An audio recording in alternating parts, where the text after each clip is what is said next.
Okay, who else did this cover story just completely throw off? Yeah,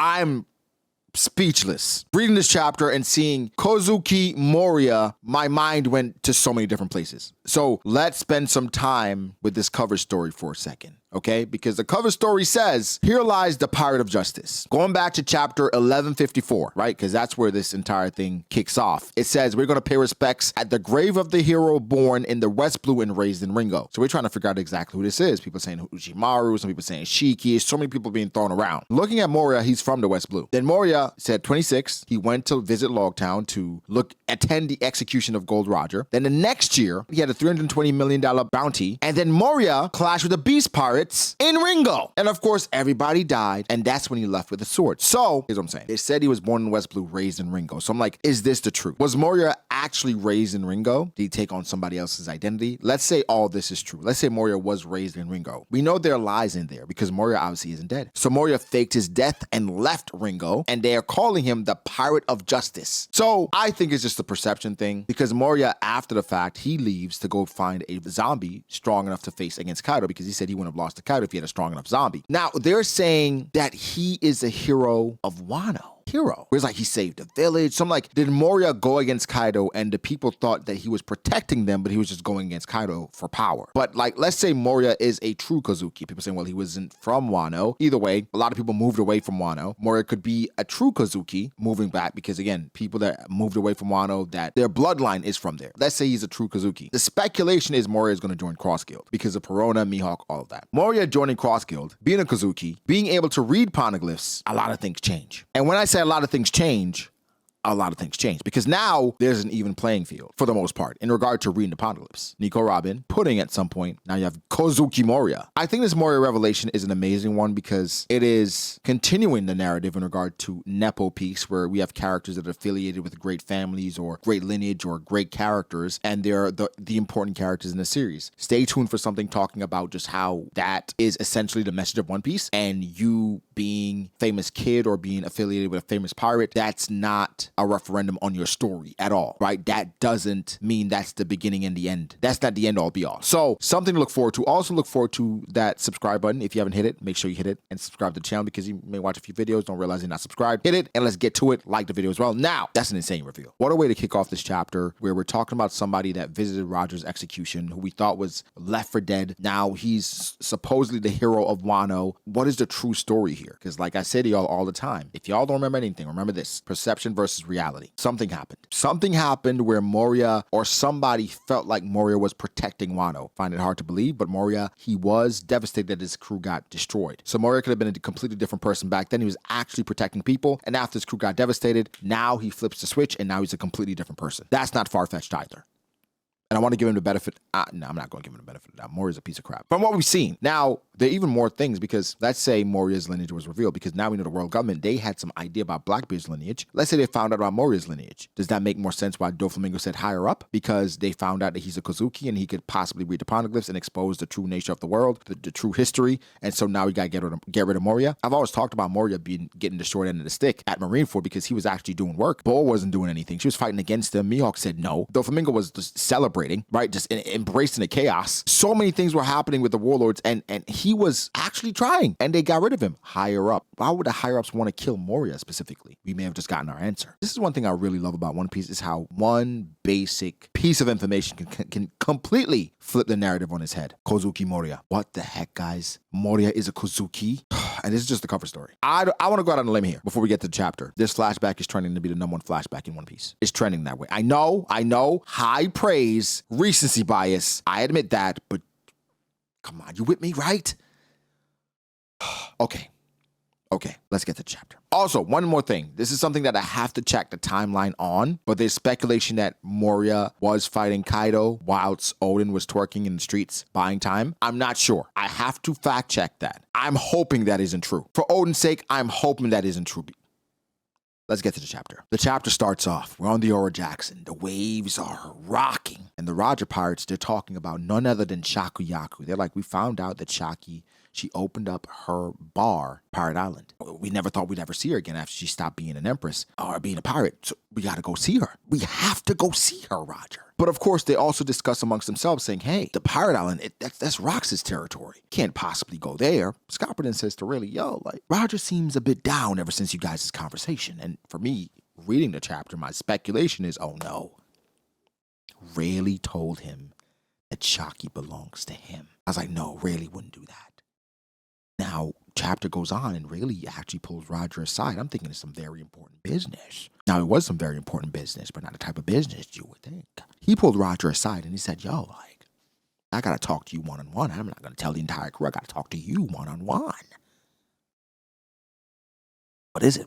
What's this important that you got to pull me aside away from the rest of the crew? Ray gets closer, and he said, Shocky wants me. Bad, man. Something to that effect. But Roger's like, you know, Shocky, she seemed a bit off, right? I'm worried she stepped down because of her health. And Rayleigh's like, she gave me a note. And reread the note, and it says, pound me. Well, okay, all right. Maybe that's a different translation. It says, come and make me yours. Rayleigh's like, I was speechless. And Roger's like, what the hell? What is this? This is a love letter. And you don't want her? Rayleigh's like, whoa.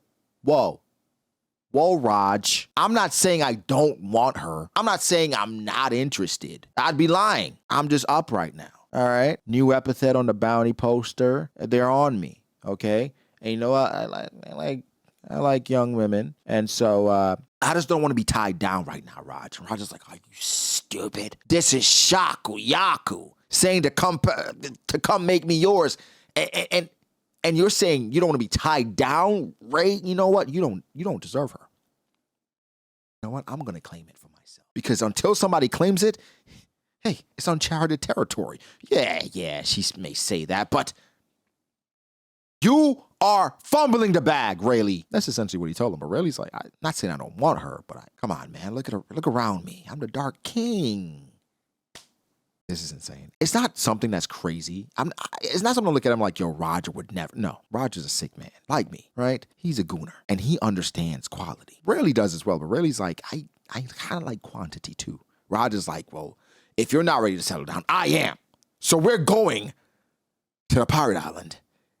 I'm going to claim that treasure. And I respect it. Like, when you want something, you go get it. That's why Roger's a trailblazer. That's why he is the Pirate King, because he was willing to traverse parts of the world unknown, unseen. That's my Pirate King. Now, of course, they laugh it off, right? I think Roger's dead ass, but Rayleigh's like, all right, you know?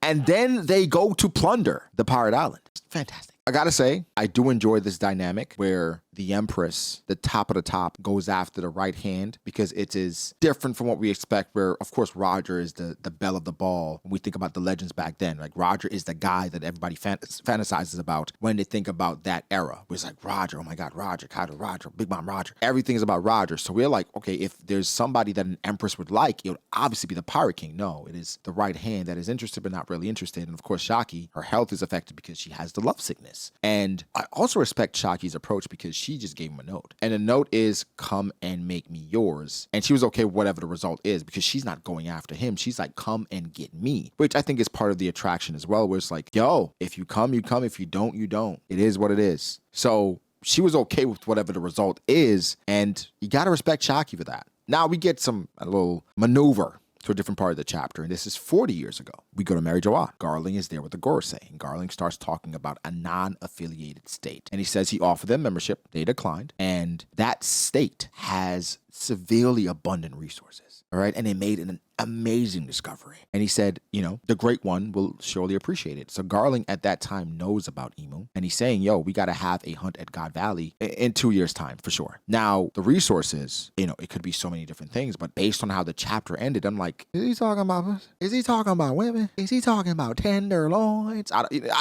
Either way, it could be so many different things, but he says, yo, I strongly urge the Great One, because here's one thing we're not going to overlook. The Great One seems to be interested in beautiful women, right? He had these bounty posters stabbed for a reason. He got a big picture of Lily right there for whatever reason. He got Gunko and taking over Gunko's body for a reason. Then he's looking at Vivi in a strange way for a reason. What is up with you, Great One? And now you have Garling saying, yo, we got an abundance of resources, and I think the Great One would like it. It feels nasty, but I don't think that's what it is. But I'm gonna speculate either way. Garling, I wasn't familiar with your game, but I see you.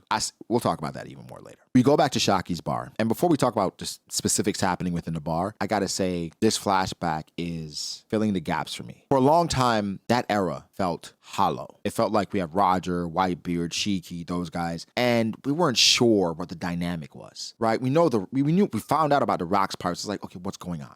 How was the dynamic? How was it back then? Oda is giving us so much information, so many dynamics, that we're at a point where we're just so filled. We're overrun with information and joy because it's adding depth to that era and to these characters that didn't have it previously. We knew about them, but we didn't know them. With this flashback, with these moments in Shaki's bar, we're getting to know them. Now, something else that's interesting is like, and I think this is definitely genius, is, okay, I want my fans to learn about these characters, but I don't want it to be through the prism of just battle and combat. How do we have these characters meet and interact without it being solely revolving around fighting and combat? We create a space where everybody can come without that, and we use Shaki's ripoff bar. I thought that was perfect, where we end up having Whitebeard, Roger, Rox, Big Mom, all in the same place, and the roof is still there because we are at a place where it is no fighting. Everybody here gotta chill. And so I thought that was amazing because it leads to amazing dynamics, right? So in Shaki's bar, of course, everyone's fond of Shaki, so she gets away with anything. She's not cooking. She's pouring out cheap liquor because she's run out of liquor. And everyone is fawning over her because she is the pinnacle. So we're chilling at the bar. Again, something else, Oda is using the bones to fill it out. What I mean is, Oda is using what we already know, what we already have in us as far as the story and the components. So even for Moria, the cover story, he knows what we know about Moria Kazuki. Bam, we're pointing to, and he gave us a cover story in 1154 about Ringo, West Blue. Moria's from West Blue. He fought Kaido and Ringo. Now we're like, okay, Oda, where are you going with it? So now we start to connect the dots. He just gives us one of the dots, Kozuki. Now we're connecting it. There. Boom. He's a member of Cross Guild. If he's a Kazuki, does he talk to Mihawk about possibly swordsmanship? Do we go there? When he was fighting Kaido, he's using a blade. So that's all it needs. And so here we have Shaki talking to Rox saying, like, your smile, it's not for me anymore. What's going on? And Big Mom. Woman's intuition is crazy, right? Meaning Big Mom probably already knew because she's a woman. She's like, Rox, what got you acting all weird, right? Rox is like, shut up. None of your business, right? And so we're setting up Blackbeard's birth. So Rox met a woman, and a woman that he was fond enough of where he's not even looking at Shaki anymore. He's taken aback by this woman. That sets up Blackbeard's birth. Love it. So now we're chilling. Here comes Roger. Shaki, I've come for you, right? Roger and the Roger pirates pull up. Rox is like, Roger, this is my territory. He's like, well, we're at Shaki's bar. All fighting is forbidden. They can't fight. So now we get the dynamics, personality, character, the things that we crave in this story. And I know a lot of people want fights and clashes.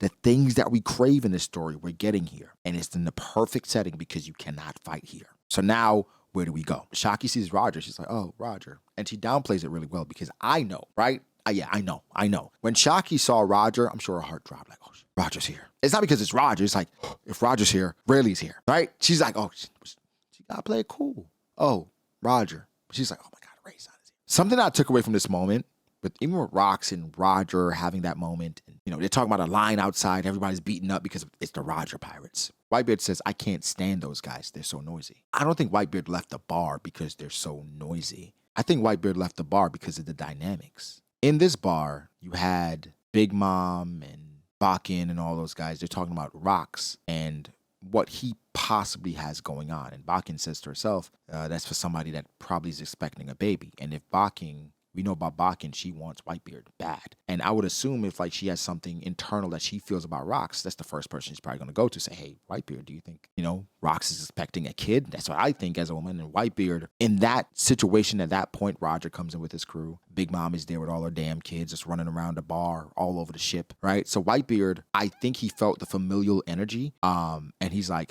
they're so noisy. But I think for him, it's just like, I'm on the Rox Pirates and I don't have that. Right? I don't have the family that I crave so much. So I think leaving the bar was him saying, I need that. What didn't happen, what I would have loved, is seeing Rayleigh talk to Whitebeard. where it's a conversation that maybe this leads to Rayleigh taking Shaki up on our offer, where Whitebeard's talking about what he severely craves, a woman that cares for him, a woman that's genuine, a family, right? And Rayleigh, he said, I don't want to be tied down. And Whitebeard, it seems like that's all he wants, but not for bugging, right? And so that's something that I took away from that moment with Whitebeard. And it's like, it was an amazing moment because Whitebeard's walking out of the bar and I'm like, oh, got Roger, Whitebeard, and Rox here, and Big Mom, right? And so it creates such a crazy just feeling in my head, in my body. I'm like, yo, the legends of the past are all in one place and they're not fighting, right? They can't fight. It's just dynamics. Whitebeard, why'd you leave? I want, you know? So Shaki, she can't contain herself anymore. She's like, Roger is Ray. And Roger says, I told him, to come, but he wasn't feeling well, so he stayed at the ship. And so, of course, Gloriosa, she's back, right? Here's what I didn't like over the past week and a half, 2 weeks. Gloriosa downplay. Like, okay, the story's heralding Shaki as the top one, but I don't think Gloriosa is that far behind. I think Gloriosa is beautiful in her own right. But Roger didn't want Gloriosa because she's throwing herself at Roger. It's not that she's not pretty or Roger's like, I'm just not into lovey-dovey women that throw themselves at me. If it's Shaki's different. I think Shaki's just different, has a different allure, but Gloriosa ain't bad. Like, let's not get it twisted. She ain't bad at all. But Roger, at that moment, realizes that Shaki's not for him. She says that she'll pass because she wants Rayleigh. Roger gives her a look. And something I got to point out as well. In this chapter, Roger, mannerisms, looks, just random moments, just looks like Shanks, right? And of course, it's intentional, right? It's intentional to show that, well, Roger, Shanks, they're similar in personality and just but Oda's going out of his way to just make them just look so similar. Obviously making Shanks look like Roger, but like in this instance, making Roger, because we know what Shanks looks like, he's drawing him in that vein. It's just obvious to me. I did like Roger saying he wants to drink with Newgate. So they have somewhat of a relationship already established before this point. He's like, I want to drink with Newgate. Where'd he go? Which I would have liked a conversation at that point. But of course, we can't get everything. We can't get everything we want. We're greedy. We're greedy. They're giving us so much of not God Valley, but this flashback. But I still want more because I'm greedy. Yes. Yeah, I'm greedy. Fantastic so far. So now Shaki faints. I'm assuming there's a love sickness affecting her, and that may have led to Rayleigh coming and helping and somewhat nursing her back to health. Who knows? But they talk about, like, okay, Shaki's bar is where no fighting was allowed, but out on the seas, all bets are off. We have like amazing panel with Roger facing the one way and Rox facing one way, and it just looks like Shanks and Blackbeard. Right? That's just what it looks like. And this is what piracy is back then, right? We have a place where we can go and we can commune. But at the end of the day, once we meet on the seas, it is no games. We are not playing. It is for real, unless it's Whitebeard and Roger because they didn't fight for real. So then we shift gears a bit. We go to the realm of the dead. Elbaf, Loki's in the tree, and Harold is fighting against Rox. I'm assuming Rox came again with the proposition, and Harold, because the world government, they said, if you'd like for Elbaf to be a part of the world government, you would have to take out Rox and kill him. And of course, Rox is not going to take that line down, and they seem to be clashing. They're both bleeding, and Rox is telling Harold, like, what are you doing? The world government, they really got you wrapped around their finger. Do you think this is actually the best thing for you to do? And then Harold is saying, well, I was torn. I wasn't sure if this was something that was worth killing my friend over. And Rox is basically trying to tell him that, yo, they're using you. They're just using you as a tool. They don't value you. And this was a difficult one for me initially because they're friends. To me, it felt like Rox viewed Harold more of a friend than Harold viewed Rox, but they were friends. And, Harold even acknowledged it. But there's so many factors at play that what Rox wants is that he doesn't understand that path. What I mean is Rox is an ambitious, notorious, powerful pirate with lofty dreams, and they're real. Harold understands that. But what do we have beyond these dream goals? Do we have a substantial plan? Okay, Rox, you take down the world government. What is our plan? So now we have power and we can do whatever we want. For Harold, you have to understand the work, where Harold came from, where he came from basically discriminating against humans. Ida made him see the light, and now he's going around trying to bridge the gap between Elbaf and humans, or giants and humans. And they were saved by humans, and so for him, or by other countries involving humans, so for him, he's now going around trying to bridge the gap and change the perception of giants. Harold feels like if the world government brings Elbaf into the fold, that will somehow fix the PR or the bad PR that giants have left on the world. We even see a flashback where Harold's going around. He was denied by some people because it's like, my country was attacked by giants. I'm sorry. We can't accept you. Now, when I was streaming, I compared in this, just a real world example that I've seen time and time again is just like pit bulls, right? And in the US, pit bulls are generally not viewed as positively because of how some other pit bulls have done things or have attacked people. And so you have a lot of people who have like very caring, soft, loyal, would never hurt a fly pit bulls. But for the PR and how much has happened around that dog breed, it's banned in some states. It's banned in some counties, right? And I don't know what could be done to completely change how the masses view that breed of dog. And in this instance, Harold is thinking the world government bringing us into the loop, that's going to fix things. Then, and it's like, it's very naive, but you're trying to speed run something that has been done over centuries of things by the giants.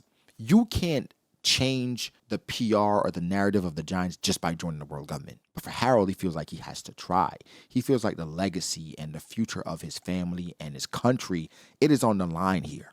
And so, but Rox hasn't made the decision difficult. Because Rox is so notorious, because of the things that Rox had done, why would I trust you? I'm a king. I have way too much depending on me and riding on me to just join your band of hooligans and go take over the world government. Harold even said, going into a fight that we're probably going to lose, a losing battle. But again, if I'm a king, I have a whole country behind me. I have all this bad PR I'm trying to get rid of. Let's say we do assume control. Does everybody that I'm working with, do they all trust me? Or do they say, well, this is what the giants do, pillage, and they take over? But that doesn't help the reputation of what Harold's trying to change. I think the problem is also Harold is looking at himself and saying, wow, look how far I came, right? I've been attacked by humans. I have bad PR about humans, but I've come around to them. It's not like you. I always say to people, don't expect you out of other people, right? And so for Harold, he's looking at how far he's come and how much he's changed and influenced his people.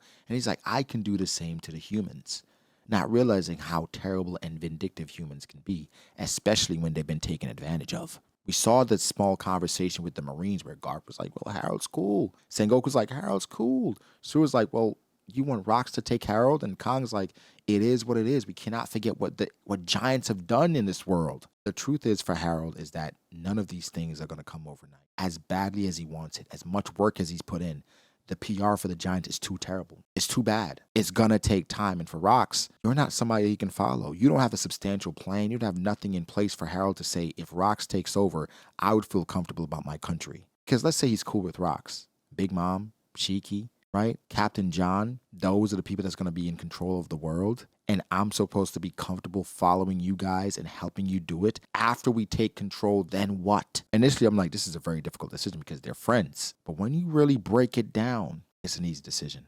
The lesser of two evils. Rox, what do you if you take control? If I use you to go and take over a coup d'etat of the world government, how would the world look at me? You already have that reputation. I can't do that again. There's some people that were saying, well, it's so unfortunate that Rox didn't meet Harold before he met Ida because, oh my God, the world government would be in trouble. Well, before Harold met Ida, he didn't like humans. He hated them. So there's no way he would have joined Rox at the beginning before Ida. Before Ida made the meeting and the conversation possible. So this alliance was doomed from the start. It was never going to happen. So, they're saying people were crapping on Harold for his decision. I don't think it's as easy as a decision as you guys think. Considering what was on Harold's shoulders, of course, a lot of it he put on himself. We've acknowledged that Harold is an amazing king. Suspect father, but an amazing king. And as far as what he did to turn around Elbaf and change the culture, understanding growth and development and progress, the entire world don't view things that way.